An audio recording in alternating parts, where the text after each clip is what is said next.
நாளிலும் நாம் தியானிக்கவிருக்கிற வார்த்தை நீதியின் செங்கோல், ஸ்கெப்டர் ஆஃப் ரைச்சியஸ்னஸ் என்கிற இந்த வார்த்தையின் அடிப்படையிலே நாம் தியானிக்கவிருக்கிறோம். அன்பானவர்களே, செங்கோல் என்பது ராஜ்யம் செய்கிறவர்கள், அவர்கள் நீதி செய்வதற்கு அல்லது அவர்கள் பரிபாலனம் செய்யும்போது பயன்படுத்துகிற ஒரு விஷயமாக பழைய நாட்களிலே அது இருந்திருக்கிறது. இந்த செங்கோல் முக்கியத்துவம் வாய்ந்தது. நாம் எஸ்தர் சரித்திரத்திலே வாசித்திருக்கிறோம். எஸ்தர் அந்த அகாஸ்வேரு ராஜாவை சந்திக்க போகும்போது அவர் செங்கோலை அசைத்தால் அவள் உள்ளே போக முடியும், இல்லாவிட்டால் யாரும் துணிந்து ராஜாவை பார்க்க முடியாது என்று நாம் வாசிக்கிறோம். இந்த செங்கோல் அவ்வளவு முக்கியத்துவம் வாய்ந்ததாக கருதப்படுகிறது. ஏன் இன்று கூட செங்கோலை வைத்துக்கொண்டு பலவிதமான நாடகங்கள் நடத்தப்படுவதை நாம் பார்க்கிறோம். இங்கு இந்த குறிப்பிட்ட 45வது சங்கீதம் ஆண்டவரை பற்றி சொல்லுகிறது. அவருடைய மெஜஸ்டி, அவருடைய அந்த வல்லமையை, அவருடைய பராக்கிரமத்தை, அவர் நீதி செய்கிற விதத்தை பற்றியெல்லாம் சொல்கிறது. நேசப்பாட்டாகிய சங்கீதம் என்று சொல்லப்படுகிறது. கோரேகின் புத்திரர் எழுதியது. இவருடைய மகத்துவங்களை சொல்கிறார்கள். 1வது வசனத்திலே அவர் ராஜாவை குறித்து பாடின விசேஷம் என்று இவரை சொல்கிறார். அப்படி என்றால் நம்முடைய ஆண்டவர் ஒரு ராஜா, அவர் நமக்கு ஆட்சி செய்கிறவர், அவர் நீதியாய் அரசாளுகிறவர் என்பதுதான் இந்த சங்கீதம் சொல்லுகிற கருத்தாக இருக்கிறது. 2 முதல் 5 வரை உள்ள வசனங்களிலே அவர் எப்படியாக ஆட்சி செய்கிறார், அவருடைய அந்த வல்லமை எப்படிப்பட்டது, அவருடைய பராக்கிரமம் எப்படிப்பட்டது, இதையெல்லாம் சொல்ல இந்த 2 முதல் 5 வரை உள்ள வசனங்கள் சொல்கிறது. நாம் எடுத்துக்கொண்ட வசனம் 45 6வது வசனம்.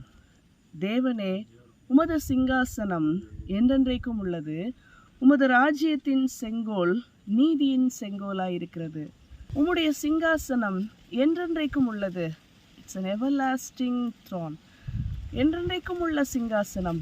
இன்று இருந்து நாளைக்கு எடுக்கப்படுகிற ஒரு ஆட்சி அல்ல சிங்காசனம் இது. அந்த சிங்காசனத்திலே வீற்றிருக்கிற ஆண்டவர் நீதியின் செங்கோலை வைத்திருக்கிறார். அவர் வைத்திருக்கிற செங்கோல் நீதியின் செங்கோலாய் இருக்கிறது. அது சாதாரணமானதல்ல, நீதியின் செங்கோல். ஒரு சில வசனங்களை நாம் தியானிக்கலாம். ஆண்டவர் எப்படிப்பட்டவர், அவர் ஏன் நீதி உள்ளவர் என்று சொல்லப்படுகிறார் என்று சொல்லி எபிரேயர் 1:8 விதமாக சொல்கிறது. குமாரனை நோக்கி, தேவனே, உம்முடைய சிங்காசனம் என்றென்றைக்கும் உள்ளது, உம்முடைய ராஜ்யத்தின் செங்கோல் நீதியின் செங்கோலாயிருக்கிறது, நீதியுள்ள செங்கோலாயிருக்கிறது என்று சொல்லி இந்த சங்கீதம் 45 சொல்லப்பட்டதை அங்கு எபிரேயராக்கியோன் மேற்கோள் காட்டுகிறார். பூமியின் நியாயாதிபதியே, நீர் எழுந்து பெருமைக்காரருக்கு பதிலளியும். நாம் அடிக்கடி வாசித்திருக்கிறோம், கர்த்தர் பெருமை உள்ளவர்களுக்கு எதிர்த்து நிற்கிறார் என்று சொல்லி.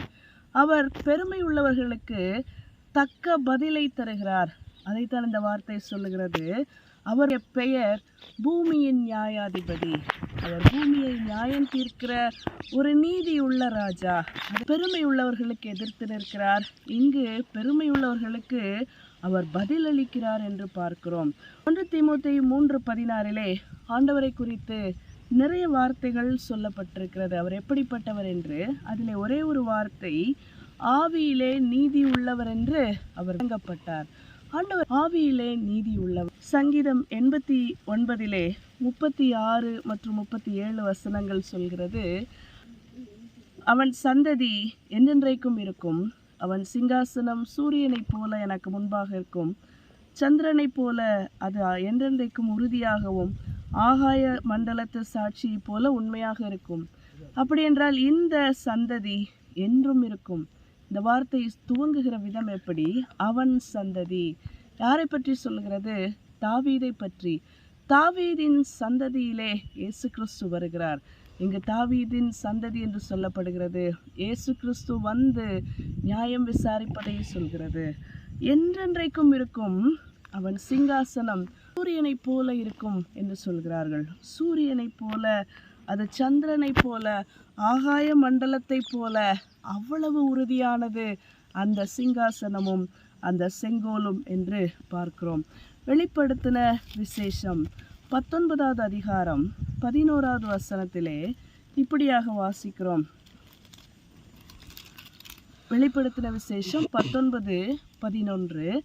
பின்பு பரலோகம் திறந்திருக்க கண்டேன், இதோ ஒரு வெள்ளை குதிரை காணப்பட்டது.